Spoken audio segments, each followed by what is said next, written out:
आदाब, मैं हूं आकिब आफ्ताब और आप देख रहे हैं बाहु एक्सप्रेस। और हमारे साथ इस वक्त जो पीछे भारतीय जनता पार्टी के लोग हैं जिनके दिलों में इस वक्त सबसे ज्यादा गुस्सा ये है कि कश्मीर के अंदर मासूम किलिंग्स जो है आए दिन हो रही है मिलिटेंट्स के द्वारा। हमारे साथ इस वक्त भारतीय जनता पार्टी एससी मोर्चा के जनरल सेक्रेटरी हैं, तो हम सीधे इनसे ही बात करते हैं और सीधे सवाल करते हैं कि वसीम बारी जी जो कि बहुत अच्छे कार्यकर्ता थे भारतीय जनता पार्टी के, कश्मीर घाटी के अंदर मिलिटेंटों के द्वारा हत्या की गई, उनके पिताजी की भी उनके भाई की भी, इस बारे में आपका क्या कहना है? उन्होंने देना जो मैं दे दूं, आप दे दीजिए सर। बात यह है कि जो भी कुछ हुआ है ये एक सोची समझी साजिश के तहत ये चाहते हैं भारतीय जनता पार्टी के हर एक नेता को चुन चुन कर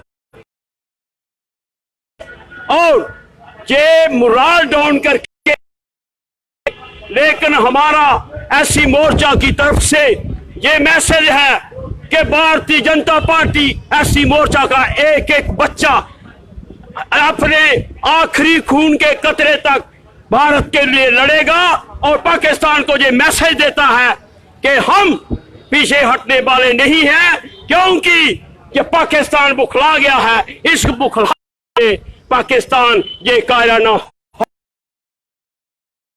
साथियों को इन्होंने 6 तारीख को शहीद कर दिया।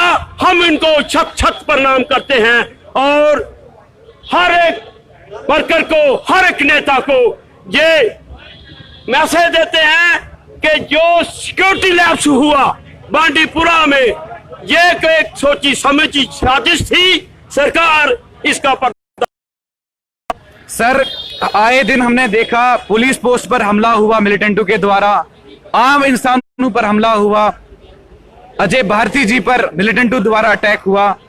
सरकार की तरफ से वसीम बारी जी की फैमिली के लिए क्या सुविधाएं हैं? देखो, ये सरकार ने सोचना है, सेंटर में भी उनकी सरकार है, स्टेट में भी उनकी सरकार है, उनको तो प्रॉपर तौर पे एक सिक्योरिटी देनी है पूरे जीवन के लिए और फाइनेंशियल असिस्टेंस भी देनी है, क्योंकि उनका जीवन निर्वाह जो है वो अच्छे तरीके। सर, मेरा एक सवाल है, पाकिस्तान की शर्मनाक हरकत जी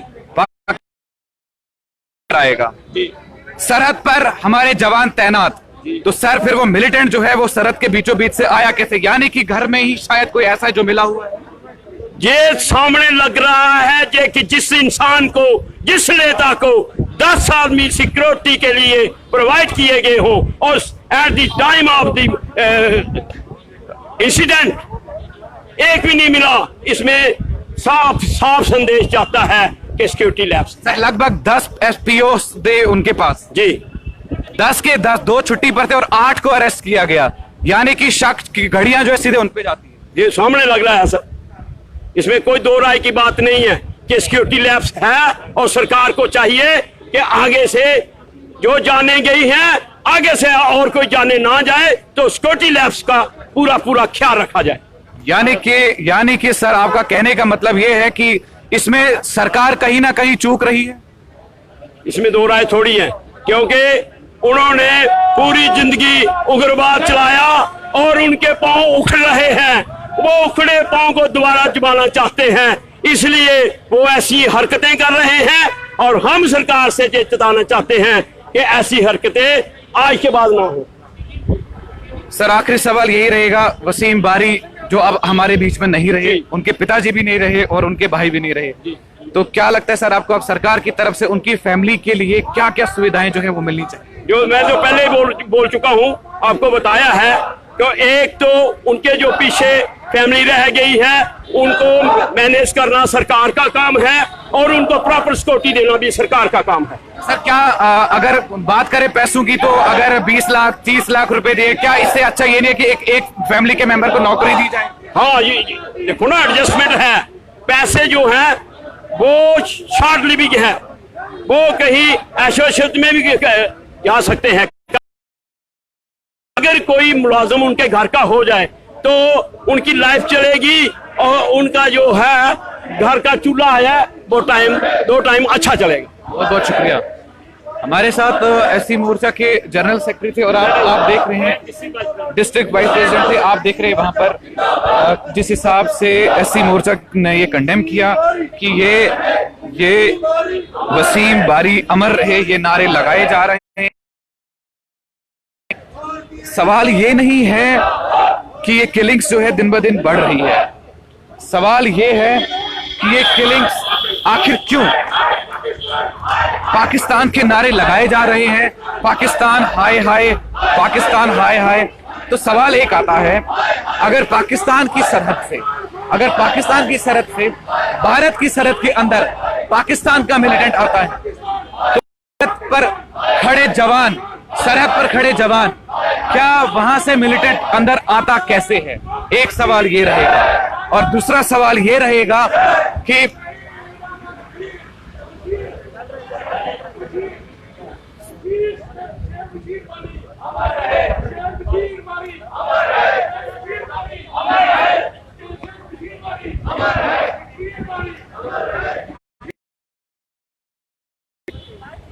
भाई हो पिता हो बारी, नारा एक है कि अमर रहे। कश्मीर में आए दिन किलिंग्स का मसला दिन ब दिन बढ़ता जा रहा है। मिलिटेंट अटैक हर दिन हो रहा है, कभी कुपवाड़ा में, कभी बारामूला में, कभी बांडीपुरा में, कभी हंदवारा में, कभी श्रीनगर सिटी के बीचों बीच, तो कभी कहीं घाटी पे। ये मिलिटेंट अटैक जो हो रहा है, ये सोची समझी साजिश है? क्यों के कार्यकर्ताओं पर ही हमला हो रहा है? उसके अलावा वहां के सरपंच जो भारतीय जनता पार्टी के साथ काम करते हैं, खड़े रहते हैं, कंधे से कंधा मिलाकर चलते हैं, क्यों उनको सिक्योरिटी जो है नहीं दी जा रही? और वसीम बारी की अगर हम बात करें, 10 PSOs उनके पास थे, लेकिन इंसिडेंट के दौरान रात के 9 बजे अंधेरे के बीचों बीच जिस वक्त ये इंसिडेंट हुआ, उस टाइम पर कोई PSO वहां पर मौजूद नहीं था। तो जब हमने वाइस प्रेसिडेंट डिस्ट्रिक्ट मोर्चा से बात की और उन्होंने यही कहा कि ये सरकार को देखना चाहिए कि घर का अंदर ही कोई ऐसा शख्स हो सकता है जो मिला हो। सवाल रहेगा, लेकिन फिर भी हम आशा करते हैं कि वसीम बारी की फैमिली को जो है सरकार की तरफ से हर किस्म की सुविधाएं जो है दी जाएं, और पैसे से ज्यादा कीमती जो होती है नौकरी होती है। अगर पैसे नहीं तो नौकरी दी जाए, ताकि वो अपने घर का खर्चा आने वाले समय में खुद चला सके। तो मेरे साथ जुड़े रहिए, आकिब आफ्ताब के साथ, और देखते रहिए बाहु एक्सप्रेस।